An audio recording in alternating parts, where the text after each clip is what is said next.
नमस्कार, खबरें दनादन में आप सभी का स्वागत है। मैं हूं आपके साथ आशीष गोस्वामी। योगी सरकार ने राज्य कर्मचारियों को बड़ा तोहफा देने का फैसला किया है। सरकार ने राज्य कर्मचारियों की पेंशन से जुड़ी मांगों को पूरा करने का फैसला कर लिया है। न्यू पेंशन स्कीम में योगी सरकार अब अपना अंश बढ़ाएगी। सरकार 2005 से 2019 तक के एरियर भी जमा करेगी। पहले दिन के हंगामे के बाद बजट सत्र के दूसरे दिन भी विपक्ष ने सरकार को घेरने की रणनीति बनाई है। आज भी विपक्ष जोरदार हंगामा कर सकता है। वहीं बजट सत्र के पहले दिन एसपी, बीएसपी और कांग्रेस विधायकों ने सदन में जमकर हंगामा किया। अभिभाषण के दौरान इन लोगों ने राज्यपाल पर कागज के गोले फेंके, साथ ही हाथ में गाय और सांडों के पोस्टर लेकर जमकर हो हल्ला भी किया। इससे पहले विधानसभा के बाहर सपा बसपा विधायकों ने प्रदर्शन किया। विधान भवन के सामने सपा बसपा के एमएलए और एमएलसीज का प्रदर्शन देखने को मिला। इस दौरान विधायकों ने जमकर विरोधी नारे भी लगाए। विपक्षी विधायकों ने राज्य सरकार को किसान, नौजवान, गरीब विरोधी बताया। बाद में राज्यपाल के अभिभाषण के दौरान सदन के अंदर भी विपक्ष ने जमकर हंगामा किया। राज्यपाल ने 1 घंटे तक हंगामे के बीच अभिभाषण पढ़ा। बाद में राज्यपाल ने सदन की कार्यवाही स्थगित कर दी। विधानसभा में नारेबाजी करते हुए एसपी विधायक सुभाष पासी बेहोश हो गए, जिसके बाद उन्हें ट्रामा सेंटर में भर्ती कराया गया, जहां डॉक्टर्स ने बताया कि उन्हें ब्रेन हेमरेज है। फिलहाल उनकी हालत गंभीर बनी हुई है। मंगलवार को पश्चिम मंगोलिया के बंगाल के पुरुलिया में रैली को संबोधित करते हुए सीएम योगी ने ममता सरकार को आड़े हाथों लिया। योगी ने कहा कि प्रदेश में बीजेपी की सरकार बनी तो टीएमसी के गुंडे गले में तख्ती डालकर घूमते दिखाई देंगे। हेलीकॉप्टर की लैंडिंग की इजाजत न मिलने पर सीएम योगी सड़क के रास्ते पुरुलिया पहुंचे। सीएम योगी का हेलीकॉप्टर बोकारो में लैंड हुआ, जहां से वो सड़क के रास्ते पुरुलिया पहुंचे। आज बीजेपी अध्यक्ष अमित शाह अलीगढ़ और बुलंदशहर के दौरे पर रहेंगे। अलीगढ़ में अमित शाह बूथ अध्यक्षों और बूथ प्रभारियों के साथ बैठक कर जीत के लिए खास रणनीति बनाएंगे। अलीगढ़ की बैठक में 13 लोकसभा क्षेत्रों के बूथ अध्यक्षों और बूथ प्रभारी शामिल होंगे। इस कार्यक्रम में सीएम योगी भी मौजूद रहेंगे। बीजेपी अध्यक्ष अमित शाह और सीएम योगी बुलंदशहर समेत यूपी के 51 जनपदों में कार्यालयों का लोकार्पण करेंगे। अमित शाह इस दौरान जनसभा को भी संबोधित कर सकते हैं। पश्चिम बंगाल की सीएम ममता बनर्जी पर डिप्टी सीएम केशव प्रसाद मौर्य ने भी निशाना साधा है। उन्होंने कहा है कि ममता बनर्जी तानाशाही पर उतर आई हैं, वो सत्ता का गलत इस्तेमाल कर रही हैं। वहीं कोलकाता में 46 घंटे बाद पश्चिम बंगाल के सीएम ममता बनर्जी ने धरना खत्म कर दिया। आंध्र प्रदेश के सीएम चंद्रबाबू नायडू की अपील के बाद ममता ने अपना धरना खत्म किया। सुप्रीम कोर्ट ने कोलकाता पुलिस को कमिश्नर राजीव कुमार को आदेश दिया है कि वो सीबीआई की पूछताछ में पूरा सहयोग करे। हालांकि इसके साथ ही सुप्रीम कोर्ट ने फिलहाल राजीव कुमार की गिरफ्तारी पर रोक लगा दी है। राज्यपाल के अभिभाषण के दौरान विपक्ष के हंगामे में सीएम योगी ने विपक्ष की गुंडागर्दी करार दिया। उन्होंने कहा कि विपक्ष का ऐसा आचरण लोकतंत्र को कमजोर करने वाला है। वहीं सपा नेता आजम खान ने सरकार पर आम लोगों की अनदेखी का आरोप लगाया। आजम खान ने कहा कि सरकार का रवैया तानाशाही है। राहुल गांधी के घर हुई प्रियंका गांधी की बैठक में ज्योतिरादित्य सिंधिया और यूपी के तमाम कांग्रेसी नेताओं ने शिरकत की। इस दौरान आने वाले लोकसभा चुनाव पर चर्चा की गई। वहीं दिल्ली के कांग्रेस मुख्यालय में पार्टी के महासचिव प्रियंका गांधी को भी कमरा अलॉट हो गया है। पार्टी के राष्ट्रीय अध्यक्ष राहुल गांधी के बगल वाला कमरा प्रियंका को मिला है। साथ ही उनका नेम भी प्लेट भी लगा दिया गया है। प्रियंका गांधी लखनऊ से अपने यूपी के दौरे की शुरुआत कर सकती हैं। यूपी कांग्रेस प्रियंका का लखनऊ के कई इलाकों में रोड शो करने का कार्यक्रम बना रहा है। बेंगलुरु में मिराज 2000 क्रैश में शहीद एयरफोर्स पायलट समीर अब्रोल के घर रक्षा मंत्री निर्मला सीतारमण पहुंची। उनके साथ वायुसेना का प्रतिमंडल मौजूद था। इस दौरान रक्षा मंत्री ने परिवार को सांत्वना दी। आज से प्रयागराज की परिक्रमा शुरू होगी। इसकी विधिवत शुरुआत अखिल भारतीय अखाड़ा परिषद करेगा। संगम तट पर पूजा अर्चना के साथ सदियों पुरानी प्रयागराज की परंपरा फिर से शुरू होगी। परिक्रमा में अखाड़ा परिषद के साधु संतों के साथ मेला प्रशासन भी शामिल होगा। सीएम योगी और अखाड़ा परिषद की पहल पर प्रयागराज परिक्रमा को प्रोत्साहित किया जा रहा है। बाराबंकी में मध्य प्रदेश के पूर्व सीएम शिवराज सिंह चौहान ने आगामी लोकसभा चुनाव को लेकर बीजेपी के सेक्टर प्रभारियों को अलर्ट रहने को कहा है। साथ ही उन्होंने यह भी कहा है कि बीजेपी कार्यकर्ता जनता के बीच जाकर विकास कार्यों की जानकारी दें। सपा सुप्रीमो अखिलेश यादव ने राष्ट्र के नाम खुला खत लिखा है। पत्र में अखिलेश ने लिखा है कि देश को 2.5 आदमी बर्बाद कर रहे हैं। ये लोग देश के संविधान से खिलवाड़ कर रहे हैं। अखिलेश के अनुसार आजकल सरकार के खिलाफ बोलना एंटी नेशनल हो गया है। अखिलेश ने लोगों से अपील की है कि इस तरह के लोगों के बहकावे में न आए। मौसम विभाग ने वेस्ट यूपी में तेज बारिश के साथ तूफान की चेतावनी जारी की है। आगरा जिला प्रशासन को जारी लेटर में कहा गया है कि 6 फरवरी से 8 फरवरी के बीच तेज बारिश हो सकती है। 10 दिनों में गाजियाबाद नया बस अड्डे से मेट्रो का सफर शुरू हो सकता है। ये रोड दिल्ली से दिलशाद गार्डन से जुड़ेगा। इस सिलसिले में डीएमआरसी की सेफ्टी अधिकारी ने पूरी टीम के साथ हिंडन रिवर से नया बस अड्डा ट्रैक का बारीकी से निरीक्षण भी किया। 5 फरवरी से मेट्रो का सेफ्टी ट्रायल शुरू कर दिया गया। 8 से 10 दिनों में यह प्रक्रिया पूरी कर ली जाएगी। 9.41 किलोमीटर लंबी इस लाइन पर कुल 8 स्टेशन हैं। सीएम योगी ने बलरामपुर में पूर्व प्रधानमंत्री अटल बिहारी वाजपेयी के नाम पर मेडिकल कॉलेज बनाए जाने की घोषणा की है। यह मेडिकल कॉलेज केजीएमयू लखनऊ के अधीन होगा। मेडिकल कॉलेज के साथ केजीएमयू का एक सैटेलाइट सेंटर भी खोला जाएगा। यह मेडिकल कॉलेज भी विशिष्ट श्रेणी का होगा। प्रतापगढ़ के मानधाता ब्लॉक में बदहाली का दंश झेल रहे ग्रामीणों ने नेता विरोधी पोस्टर लगाए हैं, जिसमें लिखा है कि नेताओं का आना वर्जित है। इन पोस्टरों में कई नारे लिखकर विरोध जताए गए हैं। अमेठी के एक सरकारी स्कूल में तकरीबन 3 महीनों से बच्चों को मिड डे मील नहीं मिला है। मामला जगदीशपुर ब्लॉक के जलालपुर किरीडीह प्राथमिक विद्यालय का है, जहां ग्राम प्रधान की दबंगई के चलते लगभग 3 महीने से मिड डे मील नहीं बन सका है। बागपत जिला प्रशासन 2 अस्थायी गौशाला का निर्माण कराया है, जिनमें 1600 से अधिक आवारा पशुओं को सहारा मिलेगा। इसकी शुरुआत बड़ौत बीजेपी विधायक ने फीता काटकर की। इंटरनेशनल साइबर सेफ्टी डे पर लखनऊ में साइबर जागरूकता रैली का आयोजन किया गया। डीजीपी ओपी सिंह ने 1090 चौराहे पर झंडी दिखाकर रैली को रवाना किया। हमीरपुर में आवारा जानवरों से परेशान किसानों ने तहसील परिसर में ही सैकड़ों जानवरों को जबरन दाखिल कर दिया, जिसके बाद खुद एसडीएम को परिसर खाली कराने के लिए कदम उठाना पड़ा। फिलहाल सभी पशुओं को गौशाला भेज दिया गया है। पुरानी पेंशन बहाली को लेकर गाजियाबाद डीएम ऑफिस के बाहर सैकड़ों शिक्षकों ने प्रदर्शन किया। शिक्षकों को कहना है कि वो पुरानी पेंशन बहाली की मांग को मनवाकर ही मानेंगे। कानपुर में पुलिस एनकाउंटर में एक 25,000 का इनामी बदमाश घायल हो गया। बदमाश के पैर में गोली लगी, दूसरा बदमाश भागने में कामयाब रहा। ऑपरेशन में एक दरोगा के हाथ में भी गोली लगी। घायल बदमाश और दरोगा को अस्पताल में भर्ती कराया गया है। बदमाश के पास से बाइक, अवैध असलहा और 2 कारतूस बरामद किए गए। आगरा में अवैध संबंधों के चलते डबल मर्डर की सनसनीखेज वारदात सामने आई है, जहां पति ने अपनी पत्नी और उसके प्रेमी की हत्या कर दी। वारदात मनसुखपुरा इलाके के बड़ा गांव में अंजाम दी गई।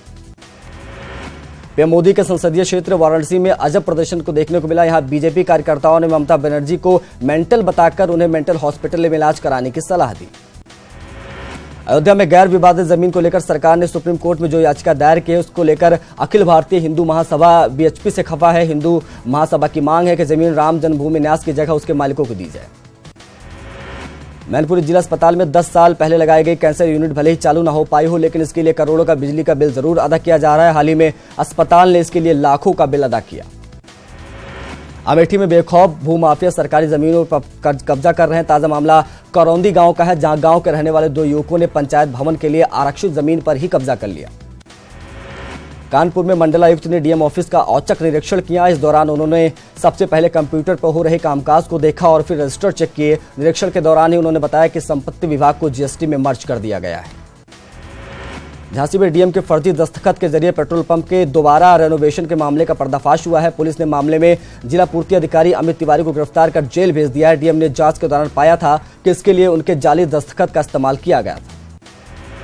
ललितपुर में एक बुजुर्ग दंपत्ति की आग में जलकर मौत हो गई। मामला सदर कोतवाली के कांशीराम कॉलोनी का है, जहां मोहम्मद अली और उनकी पत्नी मुकर्रम की संदिग्ध हालत में जलकर मौत हो गई। ललितपुर जेल के बंदी रक्षकों ने डीएम और एसएसपी को खत लिखकर गुहार लगाई है। इनका आरोप है कि जेल में बंद बदमाश उन्हें परेशान कर रहे हैं और जेल में अराजकता का माहौल है। कानपुर देहात के शिवली इलाके में हुए हादसे में 3 महिलाओं की मौत हो गई। कार को ट्रक ने पीछे से टक्कर मार दी थी। हादसे में कार सवार 3 महिलाओं ने मौके पर ही दम तोड़ दिया। आगरा में एनएसयूआई ने अनोखा विरोध प्रदर्शन किया। कार्यकर्ताओं ने डॉक्टर भीमराव अंबेडकर यूनिवर्सिटी में भीख मांग कर विरोध जाहिर किया। ऐसा उन छात्रों के समर्थन में किया गया जो बीएड की डिग्री को मांग को लेकर पिछले 12 दिनों से धरने पर बैठे हैं। मुजफ्फरनगर के एसडी डिग्री कॉलेज के कार्यवाहक प्रिंसिपल के मोबाइल से हुए अश्लील चैट की वजह से बखेड़ा खड़ा हो गया है। इसके विरोध में कॉलेज के टीचर और प्रिंसिपल को हटाने की मांग को लेकर धरने पर बैठ गए। सीतापुर के मिर्जापुर गांव में संविदा कर्मी लाइनमैन दीपक कुमार की करंट लगने से मौत हो गई। मामले में बिजली विभाग की लापरवाही सामने आई है। जिस वक्त दीपक बिजली की लाइन जोड़ रहा था, उसी वक्त पावर हाउस की बिजली जोड़ दी गई, जिससे उसकी मौत हो गई। फतेहपुर सीकरी में 48 महीने से सैलरी न मिलने से नाराज प्रेरकों ने NS2 पर जाम लगाकर विरोध प्रदर्शन किया। ये सभी अपनी बकाया सैलरी की मांग पर अड़े थे। आगरा के अहमददौला में 2 पुलिसकर्मियों पर मामूली विवाद में हॉस्पिटल स्टाफ ने हमला बोल दिया। मारपीट में घायल दोनों सिपाहियों को जिला अस्पताल में इलाज के लिए भर्ती कराया गया है। गोरखपुर पुलिस ने अरुण हत्याकांड का सनसनीखेज खुलासा किया। दरअसल मृतक अरुण की सगी बहन ने ही प्रेमी के साथ मिलकर हत्याकांड को अंजाम दिया था। पुलिस को चकमा देने के लिए वारदात के बाद शातिर बहन ने विरोधियों पर हत्या का आरोप भी लगाया था। अरुण की बहन ने विरोधियों के खिलाफ नामजद मुकदमा दर्ज करवाया था। हालांकि पुलिस की तफ्तीश में इस मर्डर मिस्ट्री से पर्दा उठ गया है। फिलहाल पुलिस ने दोनों को गिरफ्तार कर जेल भेज दिया है। बागपत में दहेज लोभियों ने नवविवाहिता को पीट कर मार डाला। ससुराल वालों की पिटाई से नवविवाहिता के कान और नाक तक कट गए थे, जिससे उसकी मौत हो गई। पुलिस ने दहेज हत्या का मामला दर्ज कर मामले की जांच शुरू कर दी है। ग्रेटर नोएडा के कसाना थाना क्षेत्र के गांव सेक्टर में बदमाशों ने युवक को गोली मार दी। युवक को गंभीर हालत में अस्पताल में भर्ती कराया गया, जहां उसकी मौत हो गई। सीतापुर के रामकोट थाना क्षेत्र में पुरानी रंजिश के चलते दबंगों ने कुछ लोगों को पिटाई कर दी। इस दौरान दबंगों ने कई राउंड फायरिंग की। इस फायरिंग में एक व्यक्ति की मौत हो गई। अयोध्या के रौनाही थाना क्षेत्र के टोल प्लाजा पर आबकारी विभाग और पुलिस की संयुक्त कार्रवाई में बिहार ले जा रही 500 पेटी अवैध शराब पकड़ी गई। शराब की कीमत 40 लाख बताई जा रही है। बलिया में बाइक चोरी की घटनाओं को अंजाम देने वाले 3 शातिर बाइक चोरों को पुलिस ने रसाड़ा कोतवाली क्षेत्र से गिरफ्तार किया। पुलिस और स्वाट की संयुक्त टीम ने वाहन चेकिंग के दौरान बदमाशों को गिरफ्तार किया। औरैया में बाल विकास परियोजना के मुख्य सेविका ने परियोजना के अधिकारी पर मानसिक उत्पीड़न, अभद्र भाषा और जबरन मसूरी के गंभीर आरोप लगाए और रुपए न दिए जाने पर उसे निलंबित भी करने का आरोप लगाया। सिद्धार्थनगर के इटवा थाने से AK-47 गायब हो जाने से पुलिस महकमे में हड़कंप मच गया। AK-47 चोरी की सूचना के तुरंत बाद एसओ समेत 4 पुलिसकर्मियों को सस्पेंड कर दिया गया और उसके साथ ही STF गोरखपुर यूनिट को भी जांच के लिए लगाया गया। मथुरा के वृंदावन में एक व्यक्ति की संदिग्ध परिस्थितियों में मौत हो जाने से परिजनों ने पुलिस चौकी प्रभारी पर आरोप लगाया है। परिजनों का आरोप है कि चौकी प्रभारी मृतक को गलत रूप से फंसाने की धमकी देते थे। सीतापुर के पंडित दीनदयाल उपाध्याय आश्रम पद्धति आवासीय विद्यालय में फूड पॉइजनिंग से 52 बच्चे बीमार हो गए। बच्चों को अस्पताल में भर्ती कराया गया है, वहीं 2 बच्चों को जिला अस्पताल भेजा गया है। सीतापुर के हरगांव तीर्थ पर बने रैन बसेरे में ठंड की वजह से एक बुजुर्ग महिला की मौत हो गई। वहीं लोगों का कहना है कि सूचना के बाद भी कोई भी अधिकारी व जनप्रतिनिधि नहीं पहुंचे। बताया जा रहा है कि महिला कई दिनों से भूखी थी। आगरा में अपनी पत्नी की हत्या के बाद से फरार चल रहे पति का भी शव बरामद हुआ है। आरोपी पति का शव नहर के किनारे पड़ा मिला। घटना थाना बाग क्षेत्र के फरेरा गांव की है। मशहूर तबला वादक जाकिर हुसैन ने ताजमहल का दीदार किया और एक बार फिर वह ताज कह बैठे। जाकिर हुसैन के साथ उनकी पत्नी और परिवार के कुछ लोग भी मौजूद थे। कानपुर के बारा थाने में अपराधी के जन्मदिन पर केक काटते हुए वीडियो वायरल हो रहा है, जिसमें दरोगा सिपाही सभी केक खा रहे हैं। अपराधी पर थाने में रंगदारी मांगने और समेत कई गंभीर धाराओं में मामले दर्ज हैं। देहरादून में संघ प्रमुख मोहन भागवत ने संस्कृत कर्मियों, साहित्यकारों से मुलाकात की। साथ ही संघ प्रमुख सामाजिक कार्यकर्ताओं से भी मिले। इनमें लोक गायक प्रीतम भरतवाड़, संगीता डोंडियाल और बसंती बिष्ट शामिल थी। उत्तराखंड में सरकार और कर्मचारी संगठनों में एक बार फिर तनातनी की स्थिति बन गई है। 31 जनवरी को सामूहिक अवकाश में शामिल कर्मचारियों को महीने के 5 दिन वेतन के बाद भी वेतन नहीं मिलने से कर्मचारी संगठनों में भारी गुस्सा है। कर्मचारी संगठनों की कोऑर्डिनेशन कमेटी ने इसे वादा खिलाफी बताते हुए बैठक बुलाई है। बैठक आज सुबह 11:30 बजे सचिवालय के संघ भवन में होगी। कमेटी के संयोजक दीपक जोशी ने कहा है कि सरकार ने अपना वादा पूरा नहीं निभाया। हालांकि कर्मचारियों की बातों का शासन ने खंडन किया है। वित्त सचिव अमित नेगी का कहना है कि एक दिन को छोड़कर कोई सैलरी नहीं रोकी गई है। वहीं मुख्य सचिव उत्पल कुमार सिंह का कहना है कि एक दिन के सैलरी के मामले में शासन सभी पहलुओं को देखकर फैसला लेगा। उत्तराखंड में न्यूज 18 की खबर का एक बार फिर बड़ा असर हुआ है। खबर दिखाए जाने के बाद निर्भया प्रकोष्ठ में सुधार के काम शुरू हो गए हैं। महिला आयोग की टीम ने देहरादून में बने इस प्रकोष्ठ के मुख्य कार्यालय का दौरा कर उसका निर्देश दिए। महिला आयोग की टीम ने निर्भया प्रकोष्ठ के काउंसलर की नियुक्ति के लिए भी कहा है। न्यूज 18 ने दिखाया था कि सिर्फ चतुर्थी श्रेणी कर्मचारियों के भरोसे निर्भया सेल चल रहा है। पौड़ी लोकसभा क्षेत्र के 14 विधानसभाओं का बीजेपी त्रिशक्ति सम्मेलन अब श्रीनगर में 16 फरवरी को होगा। इसमें मुख्यमंत्री त्रिवेंद्र सिंह रावत, यूपी के डिप्टी सीएम दिनेश शर्मा के साथ ही केंद्रीय मंत्री थावरचंद गहलोत भी शामिल होंगे। बीजेपी त्रिशक्ति सम्मेलन में गढ़वाल संसदीय क्षेत्र के सभी 13 पार्टी विधायक और 7,200 पार्टी कार्यकर्ता सम्मेलन में शिरकत करेंगे। अब इसकी तैयारियां जोरों पर है। उत्तराखंड से राज्यसभा सांसद और बीजेपी के राष्ट्रीय मीडिया प्रमुख अनिल बलूनी ने मंगलवार को कई सौगातें दी। उन्होंने ऋषिकेश, एम्स और हल्द्वानी के सुशीला तिवारी अस्पताल में मरीजों के परिजनों के लिए 2 रैन बसेरों के निर्माण का ऐलान किया। लोकसभा चुनाव को लेकर बीजेपी लगातार कार्यक्रम कर रही है और अब 12 फरवरी से 2 मार्च तक प्रदेश में मेरा परिवार भाजपा का परिवार अभियान शुरू करने जा रही है। अभियान के तहत बीजेपी कार्यकर्ता बूथ स्तर तक पार्टी की विचारधारा से जुड़े लोगों के घर पर बीजेपी का झंडा लगाएंगे और घर के दीवार पर प्रधानमंत्री मोदी की फोटो लगाकर एक स्टिकर भी चस्पा किया जाएगा। रुद्रप्रयाग में केदारनाथ राष्ट्रीय राजमार्ग पर नौलापानी के पास मंदाकिनी नदी में 1 महीने पुराना शव मिला है। शव स्थानीय युवक का ही बताया जा रहा है, जिसे राफ्ट के जरिए निकाला गया। उत्तरकाशी में उज्ज्वला योजना के तहत 50 महिलाओं को रसोई गैस कनेक्शन दिया गया। सभी ग्रामीण भटवाड़ी ब्लॉक के दूरस्थ गांव की महिलाएं थीं। पहली बार गैस कनेक्शन मिलने पर महिलाएं काफी खुश नजर आईं। नैनीताल और मसूरी की तर्ज पर अब तराई के जिले उधम सिंह नगर में पहली बार स्प्रिंग कार्निवाल होने जा रहा है। रुद्रपुर में 16 फरवरी से 6 दिवसीय कार्निवाल शुरू होगा। मुख्यमंत्री त्रिवेंद्र सिंह रावत ने मुख्यमंत्री आवास में उधम सिंह नगर कार्निवाल के लोगो और वेबसाइट को लॉन्च किया। सीएम त्रिवेंद्र ने कहा कि इस तरह के आयोजनों में युवाओं को अधिक से अधिक भागीदारी करनी चाहिए। बागेश्वर नगर पालिका ने कई जगहों पर टैक्स बढ़ा दिया है। पालिका बोर्ड की पहली बैठक में बारात घर, coaching centre, beauty parlour, cosmetic सहित सभी व्यापारियों पर कर लगाने का फैसला लिया गया है। बागेश्वर में स्वास्थ्य विभाग पर अनियमितता का आरोप लगा है। आरोप है कि राजकीय प्राथमिक स्वास्थ्य केंद्र के जीर्णोद्धार के लिए 4,50,000 धनराशि दी गई थी, जिसमें छत की रिपेयरिंग और दीवारों का रंग रोगन का काम कराया गया, लेकिन गुणवत्ता का ध्यान नहीं दिया गया। नैनीताल में स्ट्रीट लाइट्स नहीं जलने पर नगर पालिका के सभासद ही नगर पालिका के खिलाफ धरने पर बैठ गए। साथ ही पालिका पर बातों को न सुनने का आरोप भी लगाया। उत्तराखंड में एक बार फिर मौसम ने करवट ली है। यहां मौसम विभाग ने 6 और 7 फरवरी को पहाड़ी जिलों में भारी बर्फबारी का अलर्ट जारी किया है। मौसम विभाग के मुताबिक कल और परसों 2 दिन भारी बारिश हो सकती है। पिछले 3 दिन से धरने पर बैठी पश्चिम बंगाल के मुख्यमंत्री ममता बनर्जी ने सुप्रीम कोर्ट के फैसले को सही ठहराया है और इस न्याय और संविधान की जीत करार दिया। ममता ने मोदी सरकार पर कई गंभीर आरोप लगाए। केंद्रीय मंत्री रविशंकर प्रसाद ने सुप्रीम कोर्ट के फैसले को सही ठहराया और उन्होंने आरोप लगाया है कि देश में पहली बार ऐसा हुआ है कि कोई पुलिस कमिश्नर मुख्यमंत्री के साथ धरने पर बैठा हो।